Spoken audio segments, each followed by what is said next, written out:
Hi everyone, welcome to my channel. आज हम fibre fineness के बारे में बता रहे हैं। फाइबर फाइननेस मतलब ये होता है फाइबर, सिंगल फाइबर का लीनियर डेंसिटी क्या है, कितना मोटा है, कितना पतला है।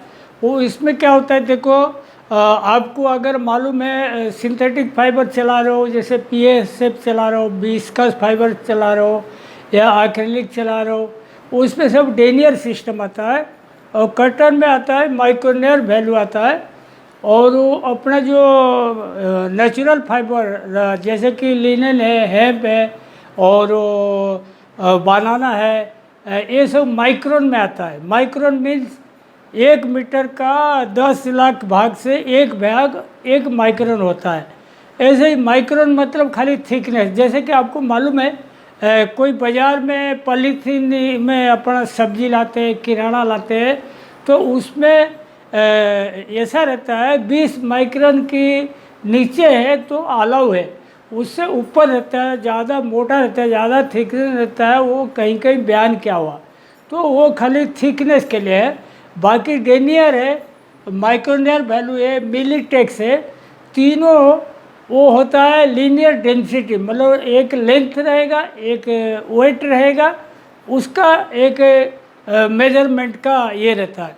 तो इसमें देखिए सबसे इम्पोर्टेंट चीज़ क्या है, जैसे कि आप सिंथेटिक फाइबर चला रहे हो, ठीक है, आपने समझ लो ब्लो रूम में 1.4 डेनियर का आपने फाइबर प्रोसेस किया, और वो फाइबर जब आपकी फिनिशर ड्रॉपे में आएगा, उसमें आपकी 1.4 की जगह 1.4 ही रहेगा, उसमें कोई चेंज नहीं होगा, क्योंकि पॉलिस्टर फाइबर में कोई ट्रास नहीं रहता, कोई शर्ट फाइबर नहीं रहता।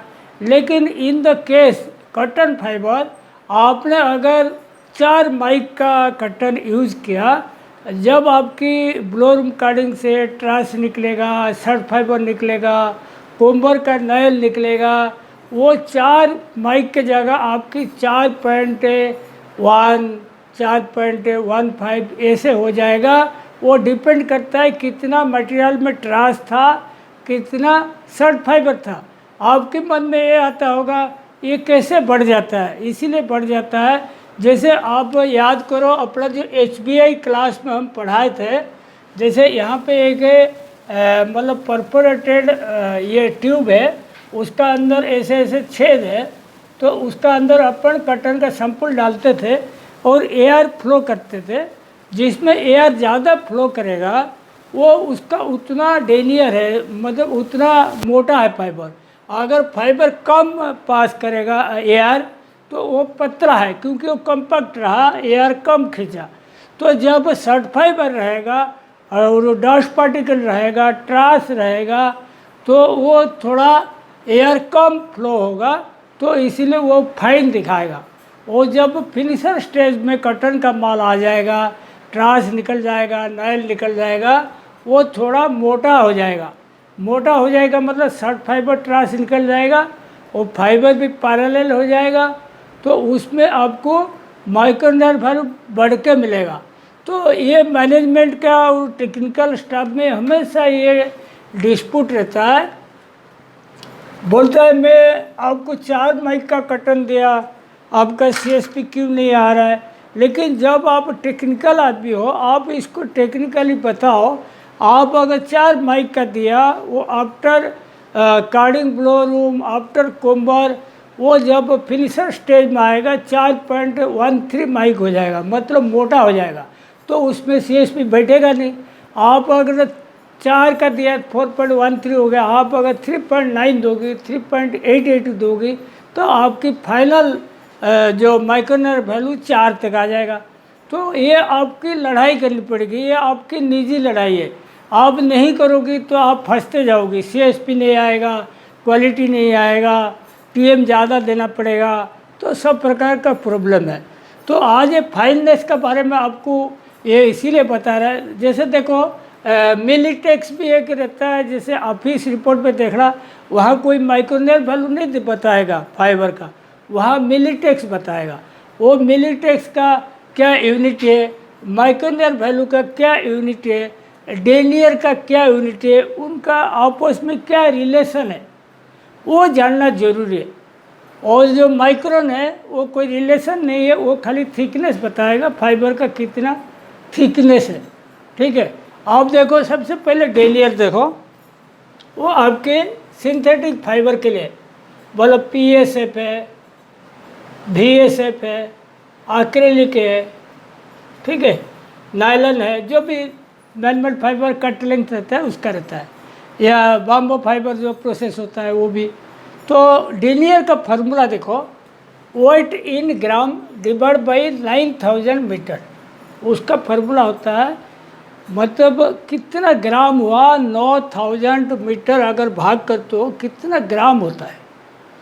मतलब जैसे समझ लो 4 डेनियर 1.4 डेनियर, तो 1.4 ग्राम डिवाइड बाई 9000 मीटर, तो ये हो गया 1.4 डेनियर। तो इसको अपन क्या करेंगे, देखो 1 ग्राम को मैंने माइक्रोग्राम किया। 1 ग्राम का माइक्रोग्राम कैसे होता है, 1 ग्राम divide by 10 lakh equal two microgram आएगा। 1 ग्राम divide by 10 lakh, 1 by 10 lakh, ये आपके आएगा माइक्रोग्राम। 1 ग्राम बाई 10 लाख आएगा माइक्रोग्राम।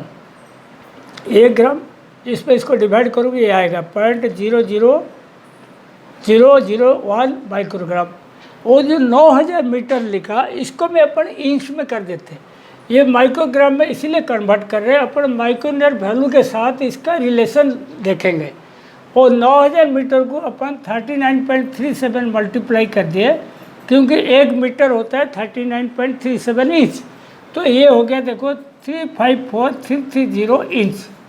ये हो गया ग्राम को अपन माइक्रोग्राम कर दिए और 9000 मीटर को इंच में कर दिए। अब देखो 0.00001 डिवाइड बाई ए वाला वैल्यू डिवाइड कर दोगे तो आपके आएगा 2.822। इट मीन्स क्या हुआ, 1 डेनियर इक्वल टू 2.822 माइक्रोनियर वैल्यू। ये आपकी रिलेशन हो गया।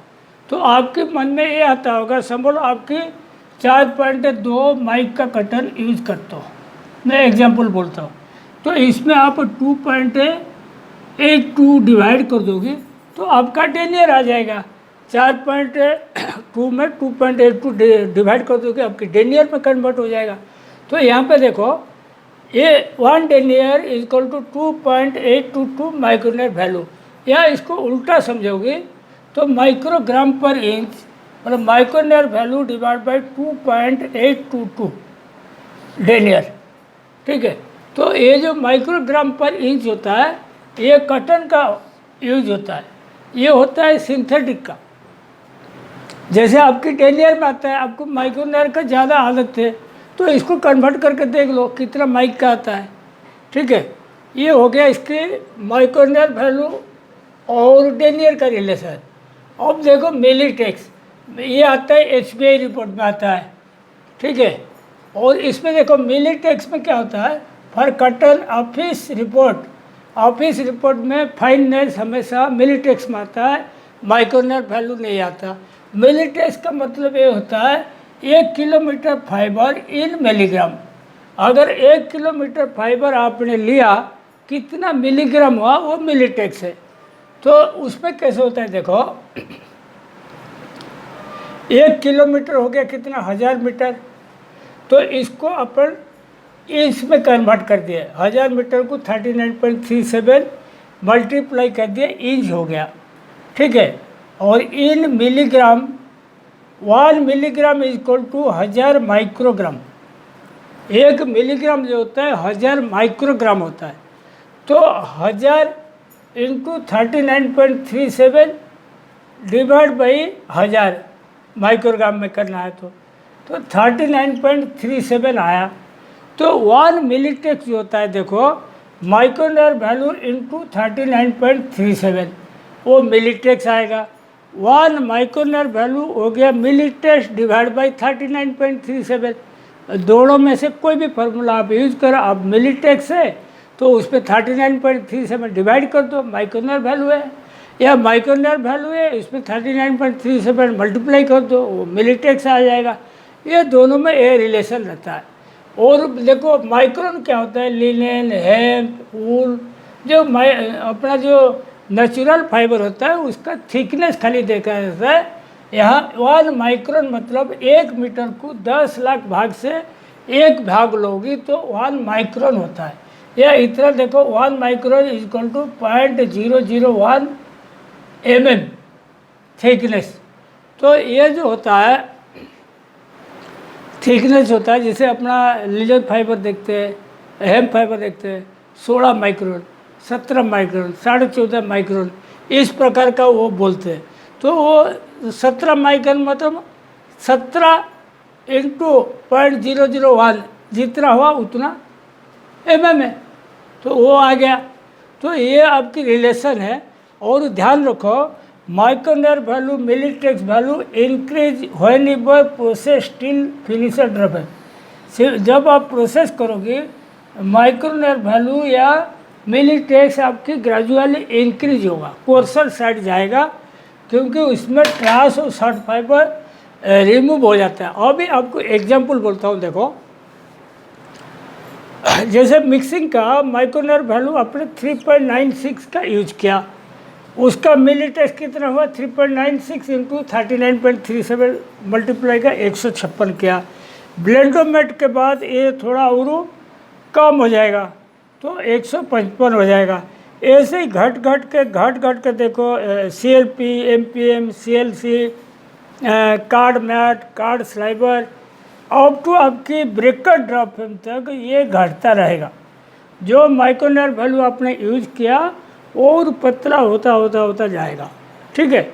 उसका बाद लेफ्ट फॉर्मर में थोड़ा सा बढ़ेगा, कोम्बर स्लाइबर में ज़्यादा बढ़ेगा, क्योंकि उसमें शॉर्ट फाइबर निकल जाएगा।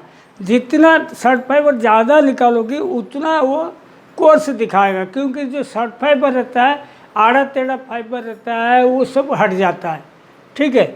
उसके बाद देखो जो फिनिशर ड्रॉप हम लोगे और थोड़ा कोर्स दिखाएगा। जब आपने यूज किया कटन 156 का, वो फाइनल हो जाएगा देखो 161 हो जाएगा। यह माइक्रोनियर वैल्यू आपने 3.96 लिया और माइक्रोनियर वैल्यू 4.09 हो जाएगा। तो ये होता है actual situation in cotton industry. तो आप लोग को ये सारी फाइननेस का अगर ज्ञान रहेगा, आपको कोई भी आपको मिसगाइड नहीं कर सकता, उल्टा आप इसको गाइड करोगे, ठीक है। और ये टॉपिक बहुत इम्पोर्टेंट है, सब टेक्निकल आदमी इसके बारे में जानना चाहिए। आप लोग इसको देखिए और वो स्टडी कीजिए। कोई दिक्कत है मेरा चैनल में कमेंट कीजिए। Thank you.